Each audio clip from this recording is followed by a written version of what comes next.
పితా పుత్ర పవిత్ర ఆత్మనామమున ఆమీన్.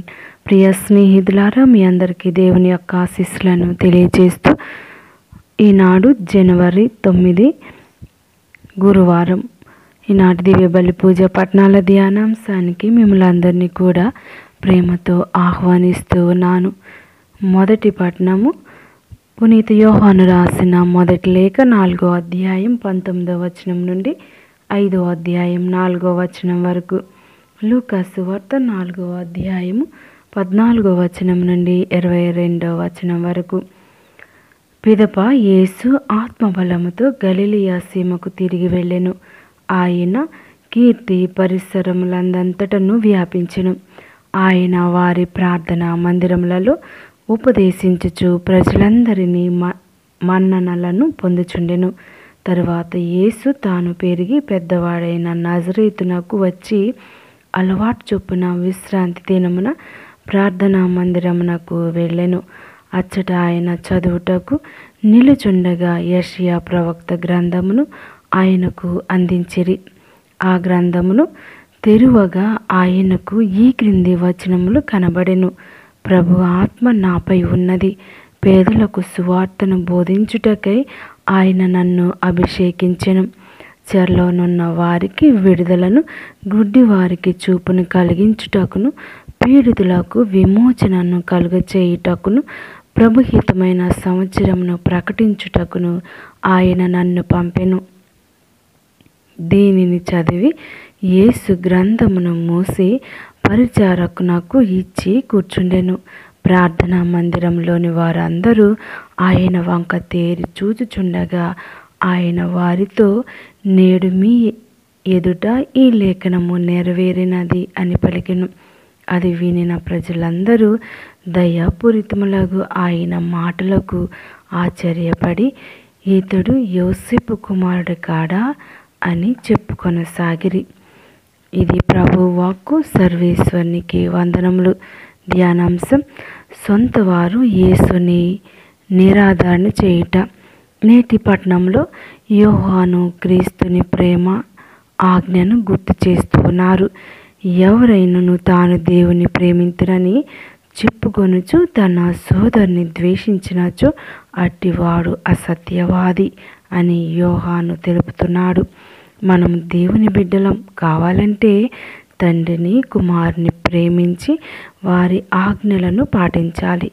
ఈనాటి సువార్త పఠనం ప్రతి సువార్థికుడికి, ప్రతి సేవకుడికి, ప్రతి పీఠాధిపతికి, ప్రతి గురువుకి ఒక ప్రాముఖ్యమైన సందేశం ఇస్తుంది. సొంత గ్రామంలో సువార్త చెప్పినందున సొంత ప్రజలే ఆయనను చంపడానికి ప్రయత్నం చేశారు. యెషయా గ్రంథం 61వ అధ్యాయం 1-2 వచనములు. వాక్యములను యేసు ప్రార్థనా మందిరంలో చదివి ఆ వాక్యములు తన జీవితంలో నెరవేరినదని సాక్ష్యం ఇచ్చినందున నజరేతులోని తన సొంత ప్రజలు యేసుకు వ్యతిరేకులై ప్రతిఘటించారు. మన కళ్ళ ముందు పుట్టి పెరిగి మనకు బోధింపవచ్చాడా అని మాటలు ప్రారంభించారు. అందుకనే ఏ సేవకుడు, ఏ ప్రవక్త తన సొంత వారి మధ్యలో సువార్త సేవ అందించబడదని యేసు చెప్పి ఉన్నాడు. అలాగే సొంత ప్రజలకు సువార్త చెప్పకూడదని చెప్తే వారు అంగీకరించరని, సువార్త వారి మధ్య ఫలించదని యేసు తెలియచేశాడు. నజరేతు వాసుల వలె నేటి సమాజంలో యేసు దేవుని కుమారుడని నమ్మలేని ప్రజలు కూడా ఉన్నారు. వారికి సువార్త చెప్పాలంటే చాలా ఓపిక కావాలి. వారికి సహనంతో సువార్త అందించాలి. యేసు మన రక్షకుడని విశ్వసించి ఇతరులకు ఈ గొప్పతనాన్ని, ఆయన రక్షణ ఫలాలను ఇతరులకు పంచాలి. ప్రియ దేవుని బిడ్డలారా, మరి ప్రభు మనం గురించి తెలుసుకోవాల్సినటువంటి విషయాలు ఏమిటి అంటే, ఆయన రాక ఒక గొప్ప సంకేతాన్ని తెలియవస్తూ ఉంది.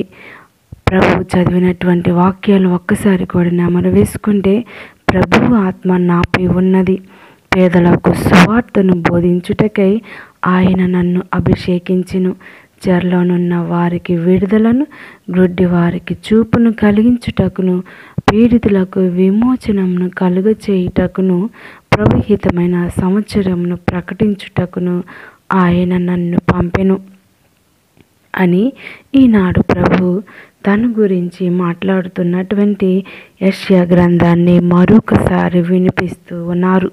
మరి మన రాకకు కారణమేంటి?